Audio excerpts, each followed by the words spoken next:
दोस्तों चंद्रयान 3 की सफलता के साथ भारत ने स्पेस सेक्टर में एक बड़ा कारनामा करके दिखाया था। चंद्रयान 3 जो कि चांद के एक ऐसे भाग पर लैंड हुआ था जहां आज तक कोई नहीं जा पाया। लेकिन दोस्तों फिलहाल में पिछले कई दिनों से कई ऐसे आर्टिकल पब्लिश हो रहे हैं जो कि ये क्लेम कर रहे हैं कि चंद्रयान 3 फेल हो चुका है। Chandrayaan 3 is dead.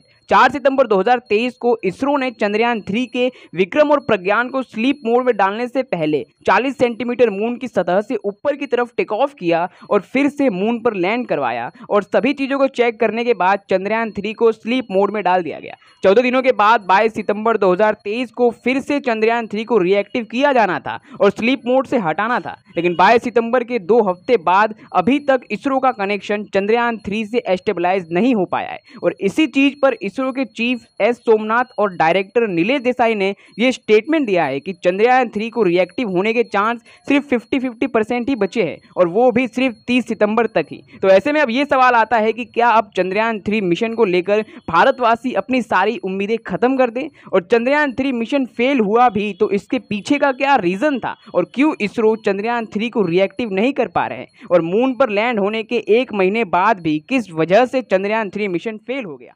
दोस्तों एस सोमनाथ जो चीफ हैं इसरो के, उनके स्टेटमेंट के बाद ये चीज़ तो क्लियर हो जाती है कि चंद्रयान 3 मिशन फेल हो चुका है। तो चलिए शुरू से जानते हैं कि इसके फेल होने का रीज़न क्या था। दरअसल 4 सितंबर 2023 को जब प्रज्ञान और विक्रम को स्लीप मोड पर डाला जाना था तो उससे पहले चंद्रयान 3 को फिर से 40 सेंटीमीटर ऊपर उठाया गया और मून पर लैंड करवाया गया। सभी चीज़ों को चेक करने के बाद चंद्रयान 3 को 14 दिनों के लिए स्लीप मोड पर डाल दिया गया था और 22 सितंबर 2023 को फिर से इसरो को चंद्रयान 3 से कनेक्शन एस्टेबलाइज करना था, लेकिन अभी तक इसरो चंद्रयान 3 के रोवर से रिकनेक्ट नहीं हो पाया है। अब रिकनेक्ट इसलिए नहीं हो पाया था क्योंकि चंद्रयान 3 के रोवर में एक ऐसा इंपॉर्टेंट कंपोनेंट या फिर आप कहे एक ऐसा इंपॉर्टेंट पार्ट को लगाया ही नहीं गया था, जिसके वजह से चंद्रयान 3 को स्लीप मोड में डालने के बाद फिर से सिग्नल रिकनेक्ट किया जा सके। और इसरो ने खुद इस चीज़ को एक्सेप्ट करके कहा कि अगर चंद्रयान 3 में एक इंपॉर्टेंट पार्ट को लगाया जाता तो आज चंद्रयान 3 चांद पर वर्किंग मोड पर होता। दरअसल चंद्रयान 3 में जो सोलर बैटरीज लगाई गई थी वो सिर्फ -80 डिग्री सेल्सियस तक के टेम्परेचर को ही सहन कर सकती थी और इतने कोल्ड टेम्परेचर में ही वर्क कर सकती थी।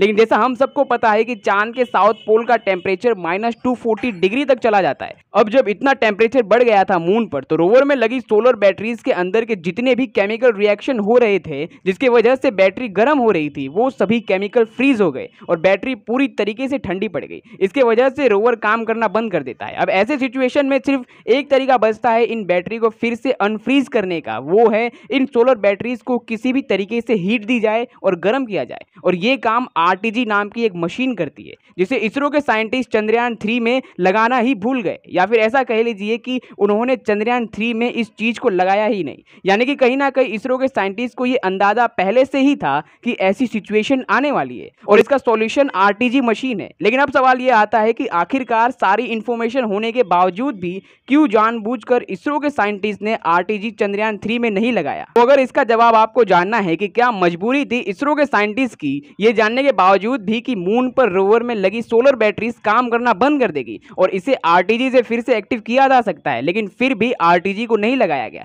तो आपको पहले एक बार आरटीजी मशीन को समझना पड़ेगा और इससे ही आपको अंदाजा हो जाएगा कि क्या मजबूरी थी इसरो के साइंटिस्ट की। दरअसल आरटीजी एक ऐसी मशीन है जो आज से 200 साल पहले की टेक्नोलॉजी है और बैटरी को फिर से रिवाइव करने में हेल्प करती है। चाइना के चांग 4 में भी इसे लगाया गया था और चाइना ने इसकी मदद से अपने रोवर को एक्टिव रखा था। दरअसल जब आयरन और कॉपर के तारों को जोड़ दिया जाता है आपस में और एक हिस्से को गर्म पानी में वही दूसरे हिस्से को ठंडे पानी में रखा जाए तो इससे ऑटोमेटिक करंट बनने लगता है और जब ऐसे ही कई सारे छोटे छोटे पार्ट्स बनाकर उसे कंबाइन किया जाए तो ये आरटीजी मशीन बन जाता है और इसमें बड़ी मात्रा में करंट बनता है जो कि बैटरी को ठंडे से ठंडे एनवायरमेंट में भी गर्म रखने में हेल्प करती है। अमेरिका के अपोलो से लेकर चाइना के चांग मिशन तक सभी में आरटीजी का यूज किया गया था। लेकिन अब इस चीज पर आते हैं कि आखिरकार इंडिया ने आरटीजी का यूज क्यों नहीं किया और इसका क्या कारण था। तो दरअसल ये मशीन का वजन 37 किलो का है, लेकिन उसके सामने हमारे चंद्रयान 3 के मिशन में रोवर का वजन सिर्फ 26 किलो का ही है। अब इसरो ने जानबूझकर आरटीजी इसलिए नहीं लगाया था